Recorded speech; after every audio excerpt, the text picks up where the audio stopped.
नमस्कार श्रीयुत संतोष जोशी साहेब तालुका सटाणा त्याचबरोबर नाशिकमध्ये दरवर्षीप्रमाणे ह्या वर्षी सुद्धा रानभाज्या महोत्सव 2026 या नाशिकमध्ये रामीत येथे भरलेला आहे. साधारणतः महाराष्ट्र कृषी विभाग आणि आत्मा याच्या अंतर्गत आपण हा महोत्सव भरत असतो. या निमित्ताने सुरगाणा असेल, पेठ असेल, इगतपुरी असेल, नांदगाव असेल, या जिल्ह्यातील सर्व तालुक्यातले गटी आपल्या रानभाज्या घेऊन आले. तर यामध्ये सुरगाण्याचं सुद्धा एक महिला बचत गटी झालं आहे. त्याच्याविषयी आपण त्यांच्याकडून थोडी माहिती घेऊया. नमस्कार सर, माझे नाव जेनाबाई सीताराम सापटे.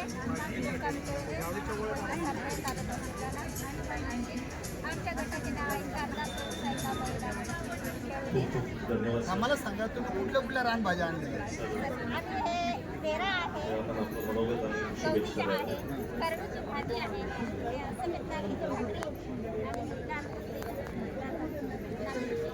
आणि तेऱ्याची भाजी आहे, तेऱ्याच्या वड्या आहेत. मला सांगा या प्रत्येक भाजीचा माणसाच्या जीवनामध्ये काय उपयोग होतो तेवढं सांगायचं.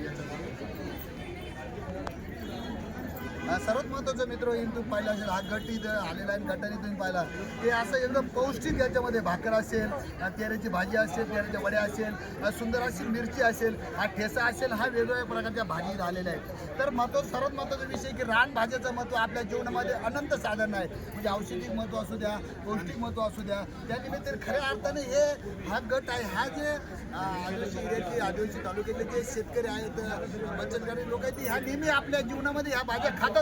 पण त्याचा प्रामाणिक प्रयत्न आहे का ह्या भाज्या शहरातील प्रत्येक ग्राहकापर्यंत, शहरातील प्रत्येक माणसापर्यंत भाजी पोचली पाहिजे आणि खऱ्या अर्थाने त्यांच्या आहारामध्ये भाजी आले तर हा त्यांचा प्रामाणिक प्रयत्न आहे. अशा पद्धतीने ह्या भाज्या आपल्या इथं आलेल्या आहेत. तरी सर्वांना मी विनंती करेन महाराष्ट्राच्या कृषीबाच्या माध्यमातून की ह्या भाज्या आपल्या जीवनामध्ये तुम्ही याचा आहारामध्ये उपयोग करायलाच पाहिजे. आज सध्याच्या धगधगीच्या जीवनामध्ये रासायनिक खतं, रासायनिक औषधं हे जे वापरतं याच्यामध्ये जे आपण ज्या भाज्या खातो त्या भाज्यामध्ये आपल्या शरीरावर वाईट परिणाम होतो. पण जर तुम्ही रानभाज्या खाल्ल्या तर खऱ्या अर्थाने आपलं जीवन रोगमुक्त, विषमुक्त होऊ शकतं असं मला वाटतं.